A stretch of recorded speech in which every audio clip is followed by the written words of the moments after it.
Deschidem vinul românesc, program inițiat de Carrefour România, susținător al producătorilor locali de vinuri din 2019. Today I'm in Portugal, in Oporto, in a very, very special place, and my guest today is Antonio Amorim, the president and the CEO of Corticeira Amorim. Did I pronounce well? Very well. Thank you. Your accent is brilliant. Welcome to Wines of Romania podcast, Antonio. Thank you. Thank you for hosting this, and thank you for coming all the way to Portugal. Thank you for having me for the second time here in this amazing place called House of the Heritage, or? The Heritage House. This is the second manufacturing plant of the Amorim family. The whole group was established in 1870 next to the port wine cellars in Gaia, 20 kilometers north of where we are. And then my great-grandfather moved his production facilities to this exact location. But the business went so well that in 1922, he opened a much larger plant. So today, we are celebrating 155 years of existence of the Amorim Group. And we are in one of the birthplaces of our group. That's why we call it the Heritage House, because we are very, very proud of the past that our family and our company have. So you are leading the company for the past 25 years? Yes, I became president and CEO in 2001, so almost approaching 25 years. Before that, I was also for 6 years the CEO of the Cork stoppers division of the group, because with Cork you mostly produce wine, sparkling wine and Cork stoppers for spirits, but you can also have a lot of other uses for Cork, from flooring to insulation, Cork for shoes, the famous Birkenstocks, ladies' fashion shoes. You can have Cork that goes out to protect the space shuttle or the satellite rocket launchers that SpaceX launch all these satellites in space, and Cork is used as a thermal shield to protect them. We can do underlays, we can do infill for artificial grass football fields. So there's plenty of things that we can do with Cork. In reality, we're talking about a very special, about a very unique product. Every single cubic centimeter has 40 million cells. And the cellular structure of Cork, 70% is air, and the rest is the normal compounds of Cork, which means that we have a very light material that floats, a material that is impermeable, a material that is a fantastic acoustic and thermal insulator. And that's why we believe that we are working also with a material that is probably one of the biggest examples of sustainability. So we love what we do, we're passionate about the Cork, and we think that we have a great future ahead of us. You just talked about passion and you talked about sustainability, but all of this without vision would not be possible. How your vision evolved for the past, let's say, 20, 25 years? We are a company that exists to add value to Cork with innovation, with differentiation, being competitive, but with one condition: in perfect harmony with nature. And Cork is a material that you peel once every 9 years from a tree without cutting the tree down, as if you were peeling the skin of the tree once every 9 years. And that's what's so unique. You have so many forestry species, but no other species can really be harvested, letting the tree stand. Which means that, for example, on CO2, this tree has never its capture cycle interrupted, because you never cut it down. And a cork tree can last up to 150, 180, 200 years. That's what's so unique about that product. So it's an absolutely natural product. It's a gift of nature. So we are privileged to take this gift and give value to it, as we say, in perfect harmony with nature. So that's what our company does, and that's what our company wants to do even more for the years to come, because the potential of cork usage, we have not seen the end of it. We are investing a lot in research and development of new uses, new applications, investing in new technologies capable of giving Cork an even greater future life. And we are also dedicating ourselves to recycling the used corks. We can give a second life to cork. In cork, you don't have residues. You just have raw material for the next stage of the production process. And that's why, even from a circularity point of view, this is such a unique industry. You mentioned earlier about sustainability again. I could not miss to inform or to share with our audience that in 2025, a World Finance magazine named Amorim the most sustainable company in the wine industry. What were the achievements that leads to this recognition? First of all, we work with a unique raw material. For every single ton of cork that you harvest, this ton of cork has captured 73 tons of CO2. What I told you a moment ago, that day and night, this tree is working as a sink of CO2. So we make our world a better world because we really convert CO2 we capture CO2, converting it to oxygen. So this is really something that is unique to our industry. Other forestry species do the same, but then you have to cut them down. With cork, that never happens. So that's the first thing. The second thing is that we have had a very responsible approach towards sustainability. We have the gift of working with a natural raw material, but we don't spoil it throughout the production process. Just to give you an idea, the whole cork business basically releases 230,000 tons of CO2 every year, which we need to get better, namely on the packaging materials, namely on the transport side, which are things that we are addressing at the moment with some revolutionary packaging solutions that we are presenting to the market. But we captured 5.5 million tons from the forestry part. So we are clearly negative from a carbon emissions point of view. And we can even get better. We are planting at the moment 200,000 cork trees, which means that over time we will be enhancing, we will be increasing the capture of CO2, adding to an even more negative carbon footprint. So very responsible attitude. We follow this with KPIs, with the 3-year objectives. All the energy that we are using, 80-something% of the energy we're using are coming from renewable sources. There is no waste in our industry. And on top of that, we are planting. We will be planting 1.5 million trees over 5 to 6 years, which is unique. Huge investment. Every year we are investing 2 million euros in the forestry. And we're having an OPEX, cost of maintenance of this forest, about 1 to 1.5 million euros. But we will only have a result for this in 20-25 years' time. So this is how much we believe in the product that we work with. I would like to ask you, how often do you manage to adapt your strategy, long-term strategy based? We need to adapt because the market is evolving and is evolving fast. Consumption of wine is an issue at the moment, which I think it's seeing its ups and downs, and we need to adapt. But the focus is always find solutions, and the solutions have to be prepared in advance. So cork can be the solution for many issues that we have, for example, on the premium spirits that we can have with the mobility being planes, trains, buses, cars.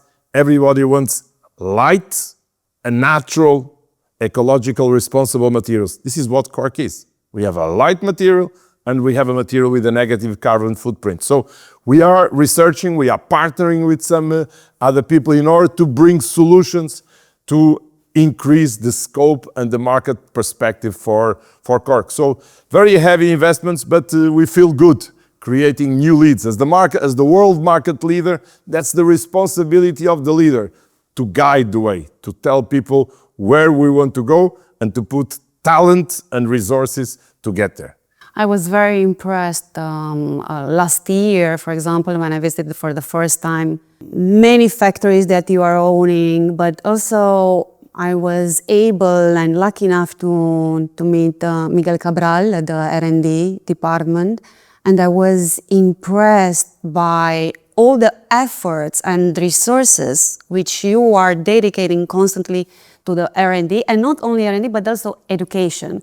That's why I am so willing to learn how do these investments contribute to the long-term sustainability and evolution of the Cork industry as well. Without that, without innovation, I don't think we would exist today. Research and development has been absolutely key on the last 25 years in the company. In 2000, the Cork industry was facing a very big threat coming from plastic stoppers and coming from aluminum screw caps. So alternative synthetic solutions from the natural solution that Cork can provide the wine industry. We had to react. We had to research to increase the performance and improve the performance of Cork. We had to invest in new technologies. We had to improve the perception on Cork. We had to launch new products. Today, we are not doing the same as what we were doing 25 years ago. We are doing 3 to 4 times more than what we were doing some 25 years ago, which means that we have done something right. First, we had the right vision. Then we recruited the right people. Then we put the resources, but always communicating to the market the progress that we were achieving. So if people were not believing by the communication that we have put in the market, they knew that Cork would be coming back and would be coming back strong. And that's what we have done. On the meantime, other Cork companies, because they did not have the talent or the resources or the vision to do the same, have not survived this technical turbulent period. And I think that we came on top. Without innovation, no company can be successful. And in the future, it's going to be innovation and sustainability, the key differentiating factors. And Amorim needs to be a pioneer, and we need to be at the forefront of these two values, innovation and sustainability. And I think that technologies or new technologies for products like Naturity or Xper or Enditech are perfect examples when it comes to inspiring the others. And for example, how these innovations, which I just mentioned earlier, like Naturity or Xper or Enditech, are shaping the future of Cork, and not only for the wine stoppers, but across other industries. First of all, this technology that you just mentioned, Naturity, Xper, Enditech, are game changers in our industry. This is really disruptive innovation because we have introduced technology. We have introduced processes that are absolutely game changers in our industry. First of all, we are securing the performance of our products. Secondly, we are becoming more reliable to our clients. Cork has a more predictable performance. Thirdly, we are differentiating ourselves from some of other Cork or alternative closure competitors, giving a leadership to Amorim in the market. And this is really what we have to do. But look, we're not sitting on past glory.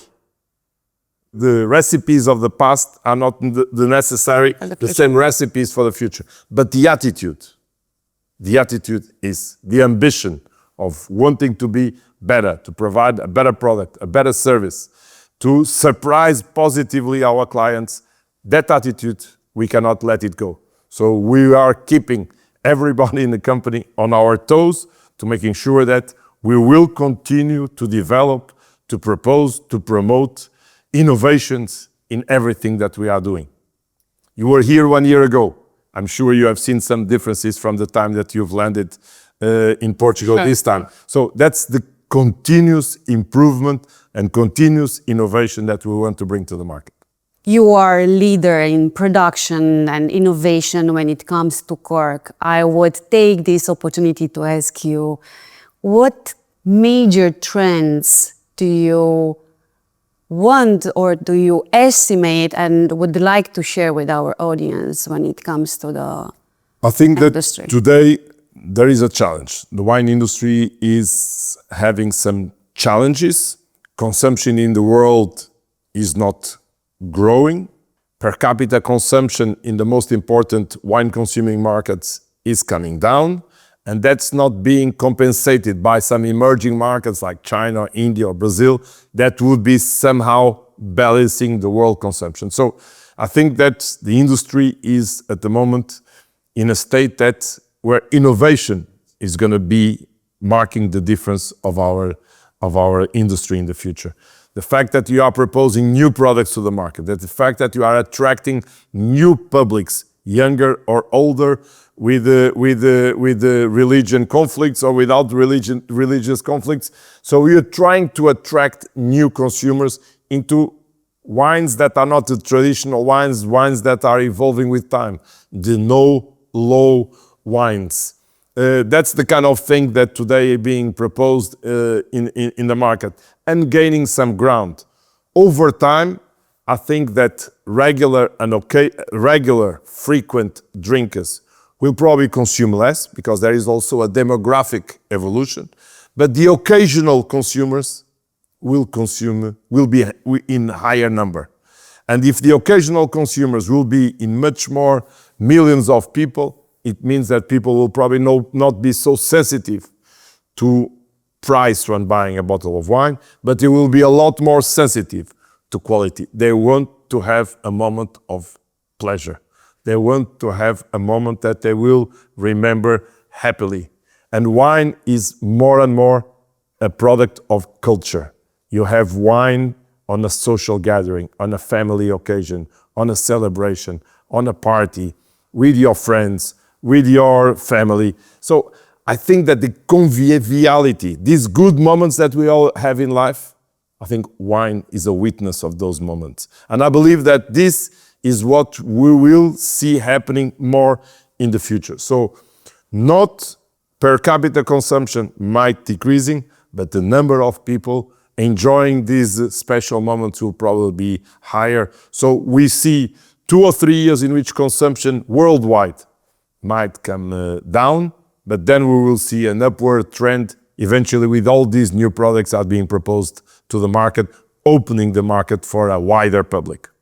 Talking about the market, what do you think about the Eastern Europe expansion? Which kind of challenges or opportunities are you facing in terms of expanding Amorim business in those countries? Oh, we're very positive. You know, we are probably the company in Portugal with the longest experience working with Eastern European countries. We have been working with Eastern Europe since 1957. We've opened a company in Austria in 1967 exclusively to work with the Eastern European countries. Romania in particular is a very dear country to our family because my uncle used to say that he traveled 70 times to Romania and he was not able to sell 1 kilo of cork. But the day that he started to sell, it became a very, very positive market for our products. We were selling raw material for local manufacturing. So we have a huge history.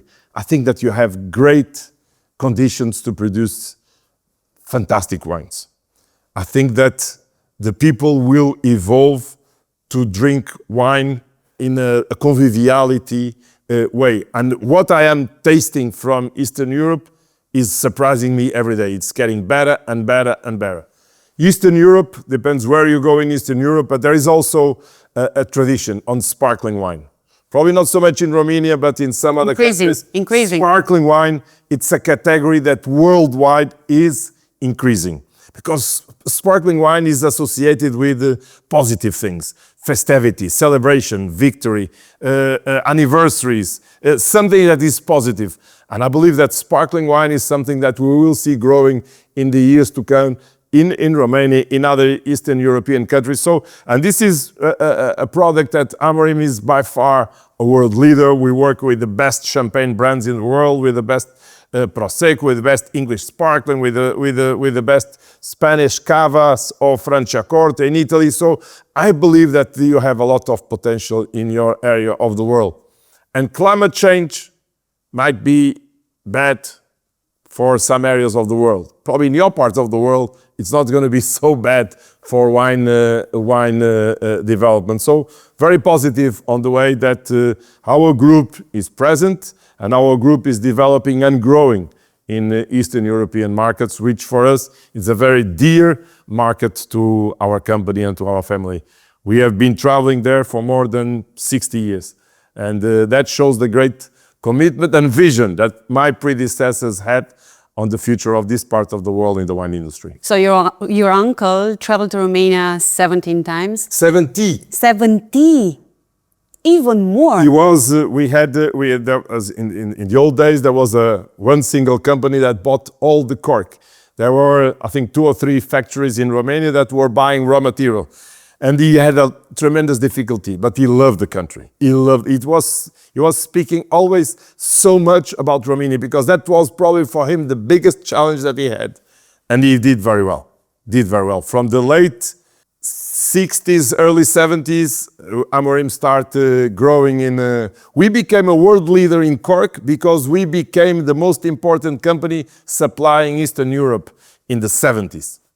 That's what made Amorim become the world leader in the cork. And even more, considering the fact that the Eastern Europe countries, in terms of wine production and quality, is increasing every year, it's going to be even more successful also for Amorim, I would say. We've started a long time ago, so we're patient. In the cork industry, you need to be patient, but we know we are in the right place, talking to the right people. So very hopeful about what you guys are doing in Romania, what your neighboring countries are doing, and we're hearing more and more about you. And you as an international judge in international competitions, I'm sure you see the emergence of Eastern European wines, Romanian in particular, to be very successful. So it's a question of time, good work, solid partners, and a great usage for cork. If you could express one wish for the cork future or the cork industry, which would be? We would like every single person in the world to know what cork is. Cork is a very well-known product as a closure for a wine bottle. But that's the only thing we know about cork. And cork is a lot more than a closure. Cork is a product that, as I said, it's a gift of nature with unique properties that can be used very successfully for the best wines in the world, for the best champagnes in the world, for the best whiskeys, tequila, bourbon, cognac bottles in the world. But there is a lot more to cork because we do well for the planet. Cork, from a sustainable point of view, is a unique material.